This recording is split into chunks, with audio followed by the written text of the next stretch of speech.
Hey guys, in this video we are going to break down Gandhi's letter, which is the article that you have to read and perform rhetorical analysis on. So before we get started, I'm going to quickly remind you what that is. So if we just look at the word rhetoric, that is the art of effective persuasive speaking or writing. So basically their craft. How do they make such a good argument? So a rhetorical device is basically anything that helps with the persuasiveness. So if you can find it, if the wording or if the technique they use helps the speaker, then it's a rhetorical device, and it's, a good one. So this leaves us to rhetorical analysis, which is basically your ability to identify effective RDs, rhetorical devices, and your ability to explain their meaning and their effect on the audience. Effect on the audience, that's super important. That's like 70% of a rhetorical analysis essay. If you can't talk about how it affects the audience, then you're not really doing correct rhetorical analysis, because we need to talk about what about the device helped persuade the audience to believe or to do X. So when you're doing some reading, some look-fors before you even get started will be the speaker. We need to know the audience. And by knowing both of those, we can easily figure out whatever the purpose is, at least by the end of the first read. And then it's just good to know any sort of contextual information. Now, most of the time they give it to you in the blurb before the article. But if you just have some knowledge rolling around your head, that's good to use too. So if you are a history buff and you end up getting, a nonfiction historical piece like this one we have here, use the information that you've got because it can really help with your essay. All right, so I'm just going to go ahead and assume that you read the reading. I'm not going to read it for you on the video. You're going to have to do that on your own. And I'm just going to quickly identify all the look-fors. So our speaker is going to be Gandhi. Gandhi is like the figurehead for India's nonviolent campaign for independence. He's basically he's like the Indian Martin Luther King, I guess, in a roundabout type of way. So we have him. He's the speaker. Our audience is Lord Irwin. So he is the representative of Britain or the British Crown in India. So when you kind of boil that down, it really looks like an India versus Britain type of letter. Finally, this leads us to the purpose. So the immediate purpose of the letter is for Lord Irwin to lift the salt tax, which is overall, Gandhi argues, very unfair to most of the poor people in India. But really that just leads to give us freedom, right? Everybody wants to be free. So we have that. And I mean, if this reminds you of anything, let's think of when America was wanting independence, it started with tea, right? And then eventually it was well, just give us some freedom. We want that as well. Okay, so now I'm just going to move on to the analysis of the letter, I guess. All of this is the prompt. Okay, so I'm just going to break down our contextual information. And this is where we learn that Gandhi, did not want India to be under colonial rule. He didn't want taxation, especially for salt, which is something that people use all the time. And eventually this led to India's independence from Britain. So very important to know that Gandhi was overall successful with, if not the letter's outcome, at least his big overall mission, which was to free India. And then this is where we learn who Lord Irwin is as well. So in our rhetorical analysis essay, we have to analyze the rhetorical choices Gandhi makes to present his case to Lord Irwin. And that basically just means which three rhetorical devices are the most effective, right? So it's like every other rhetorical essay we've ever written. I want you to identify some devices, tell me how they're effective and what they do.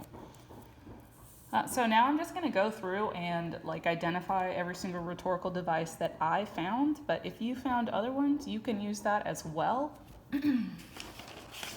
And then I'll be posting a picture of the notes, I guess a little later on. Maybe it's in the email, who knows. All right, so just look at my little cheat sheet. Okay, so he starts by saying, I know that in embarking on nonviolence, I shall be running what might be fairly termed a mad risk. So this is a concession. right? He's basically stating that he knows that what he's doing is pretty crazy, and the effect that it has, and I'm always just going to probably write on this side because it's really easy for you to see the margin. Okay, so the effect is that he is basically, oh, you're gonna watch my hand move a lot? I gotta figure that one out. He's calling Great Britain powerful, and Great Britain is powerful, so he's kind of, you know, just like acknowledging that. I guess I'm gonna write concession over here so you know. Great. Sorry that most of this video is gonna be you just watching my hand move. All right, then over here, far more, he states that far more numerous, far more ancient, and no less cultured, right? So like the freeing of a country is pretty dangerous, but it happens a lot. It happens quite a lot. So what can we call that? Well, we can call this parallel structure, or we can call this a generalization, right?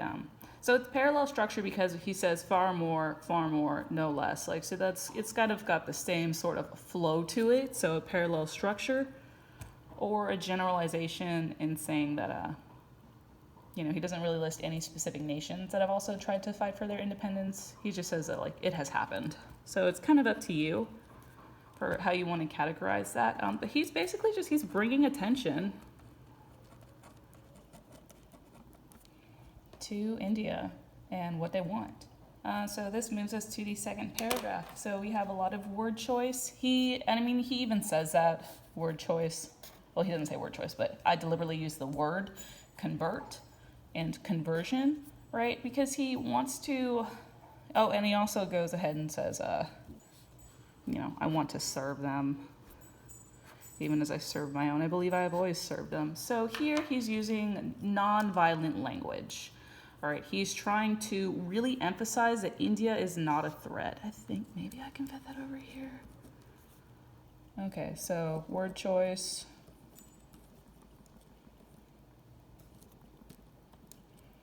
And he's saying that India is not a threat, okay? He's not trying to start a war with Great Britain, obviously. That would not be great. Great Britain's pretty powerful.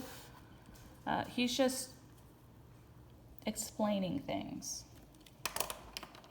So over here, the tone is pretty, I wouldn't say light, but it is not aggressive. It's more matter of fact and even a little bit submissive, you know, because he doesn't want Britain to just bring out like the big guns. All right, so we're gonna move on to the third paragraph where he has a bit of a paradox. So he says, I employed the same weapon that I have in all humility, successfully used against the dearest members of my family. Now, you wouldn't normally use weapons against your family members, so this is a little bit of a paradoxical statement. Over to the side, I'm gonna write paradox. It's a paradox, but it is true. It's accurate. You know, he says it without emotion, so he is just emphasizing the seriousness of what he's about to talk about. Like, you would only really hurt your family members if things were intense, ideally. So the seriousness of Gandhi. Okay, moving right along in the fourth paragraph, he uses a lot of I and we pronouns. So, let's see. Oh, fourth paragraph, that's over here. I've sampled out. We want to sever the British connection when they are removed. Blah, blah, blah, blah, blah, blah. You, I, you. All right, so, I mean, he uses the I, the we, the you, the them, or not the them, but the you and the your pronouns quite a lot. Off to the side, I'm just gonna write pronouns, and the pronouns aren't part of any sort of type of movement. It's really to just emphasize this us versus you, or me versus you, right? Which is really India versus Great Britain, right? He's really emphasizing that they are not on the same team. India is not a threat, but Gandhi and India, they are not on the same team as Lord Irwin and Great Britain anymore. They're not friends. India wants out. Let's see if they join me. I'm trying to find that. Where is it? Okay, we got to backtrack a second. So I did not actually talk about this right here. So if the people join me, as I expect they will, the sufferings they will undergo, unless the British nation sooner retraces its steps, will be enough to melt the stoniest hearts. So one, this is kind of like an ultimatum in terms of if you don't do what I want you to do, this is what's going to happen. It's also a bit of a hypothesis, and Gandhi is just emphasizing one, and without saying it in a cruel or aggressive way, that if Britain doesn't do what Gandhi wants, then there will be huge implications, right? Like if this is going to melt, if whatever happens to the Indian people is going to melt the stoniest of hearts, clearly it's not going to be good, right? Like what melts the stoniest of hearts? Lots of people dying, children dying, lots of people having a terrible time, a catastrophe, right? Like terrible things melt stony hearts, not light negative consequences. All right, so we're gonna move to actually, this is a good one. This is a really good one. So Gandhi uses a lot of sinful or immoral diction in connection to the British. And so this is where he says evils, greed, evils, that type of language. Let's see. Good, that was more for India, so we can just cross that out. But really, every time he says evils or greed or something of that nature, he's using sinful and immoral language. Or immoral diction. Oh, wow, I didn't even get to watch me write that time. Okay, so basically what this means is that, and like that's not really a specific term, like that's not going to be on any rhetorical device chart. I just characterized the diction or the word choice. He's connecting the British to bad. So the British Empire as a whole, or they're bad for society, right? So that's all he's doing there. So he's making Lord Irwin feel bad. Makes Lord, I don't know why I'm writing that down. I feel like you could remember that one. Yeah, he's making Lord Irwin feel bad about his connection to the British. I mean, like, Lord Irwin is basically the one representing them, because Britain and India, they're, like, not close to each other at all. Okay, moving right along. Okay, alliteration. Gotta find that. Okay. You have unnecessarily laid stress upon communal problems that unhappily affect this land, important though they are, undoubtedly for the consideration of any scheme of government, that they have little bearing on the greater problems, blah, blah, blah, blah, blah, blah. All right, so we have a little bit of alliteration, which is cool, I guess. Am I using the right one? I'm not.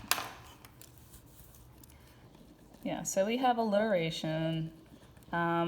Alliteration usually just like emphasizes anything, right? So what are we emphasizing here? We're emphasizing the prefix un, and un is being connected to the British. And if you think about the prefix un for a second, it basically means just the opposing force, okay? So they oppose necessity. They oppose happiness. My dog is drinking water. So they are the opposing force. So as if Gandhi hasn't stated it in several other different ways at this point, Great Britain is opposing India, and that is not good. And he just directly addresses Lord Irwin a little later on, where he says, in my letter, trying to find it.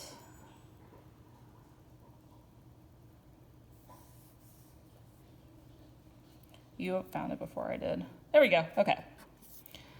If my letter makes no appeal on your heart. So this is a straight up pathos appeal. Okay. It's a pathos appeal. It is also a direct address which isn't that big of a deal until you remember that Lord Irwin is representing Great Britain and Gandhi is representing India, right? So India is talking to Great Britain. So this is not, if you don't listen to me, I will do this. It's saying, if Britain doesn't listen to me, the whole country of India will do this. So that's a huge deal, right? There's a lot of, I guess, symbolism in that. Yeah, so there's a lot of different ways that you can talk about that device. All right, let me flip over to the back. In case you're wondering, I'm looking at like these super ugly notes because I only have one copy of this and I don't want to write all over it before I talked about it with y'all. All right, so, still in the fourth paragraph because it's super long. Great. All right, okay, so we have the most iniquitous of all from the poor man's standpoint, blah, blah, blah, blah, poorest in the land. What else? Tens of thousands. All right, so long.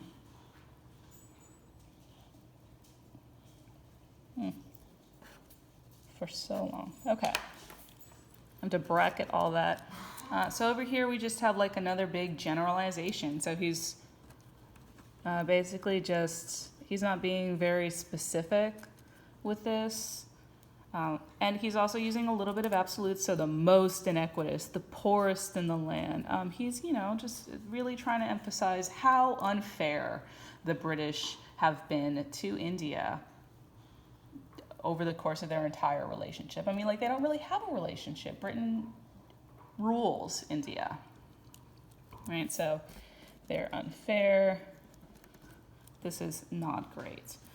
All right, and then arguably, like, to me, what is the strongest device is his use of the word disfigured. Okay, so over here, he's going on to say, this tax is probably the worst thing that could happen to Indian people. It's not good. Then he says, I hope there will be tens of thousands ready to take up the work after me, and in the act of disobeying the Salt Act, lay themselves open to the penalties of law that should never have disfigured the statute book. Should never have disfigured the statute book. Disfigured is a powerful word. So when you think of a person that has been disfigured, they either, lost a limb, or maybe they have third-degree burns, maybe they're whatever it is about their body, it doesn't look normal anymore. It has severely messed it up. So to disfigure the statute book, to disfigure the law book, that means that the salt tax is not even a good law. He is basically condemning the salt tax. It's a terrible law, and he's explaining that by providing like some pretty strong imagery. So he's condemning the salt tax. And he's doing it in a pretty strong way. Like there are strong connotations attached to that. All right, so really the fourth paragraph, that is the strongest in tone. It's not aggressive, but it is slightly more threatening. It is at the very least very discouraging, right? He is not friends with Great Britain anymore. Okay, for paragraph 5, this is where we have some pullback. So paragraph 4, that's kind of like the climax of the entire speech, or the letter, really. And then paragraph 5, he begins to soften the tone.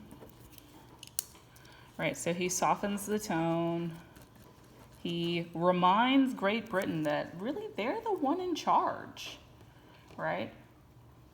He's pretty matter of fact. So he's using a matter-of-fact tone at this point. And then he even is somewhat submissive when he says, if you think that there is any substance in my letter. Okay, so if you think that this letter is important at all, that basically puts the ball in Great Britain's court or Lord Irwin's court. He's doing this to bring Lord Irwin back to reality, right? Like, maybe the letter was kind of mean, who knows? But he's just reminding him that, like, really, Lord Irwin is the one in power here, and India is going to do these things regardless. But don't don't feel threatened by it. He even goes to say this letter is not intended as a threat. So he's just like directly stating that. It is a simple and sacred duty. All right, so even when he's describing Gandhi is describing his purpose and his intent, he's keeping it pretty civil. He's using a cordial tone. You know, he's just trying to remind Lord Irwin that these things will happen. You don't have to feel weird about it. You don't need to start a war. You don't need to bring over the big guns. Just do what I want you to do, and we will not protest, basically. So yeah, that's the breakdown of this letter. Hopefully, you know, you find useful devices out of it to talk about. I guess I will kind of explain that in another video, but this one's like 20 minutes long, so yeah, good luck writing.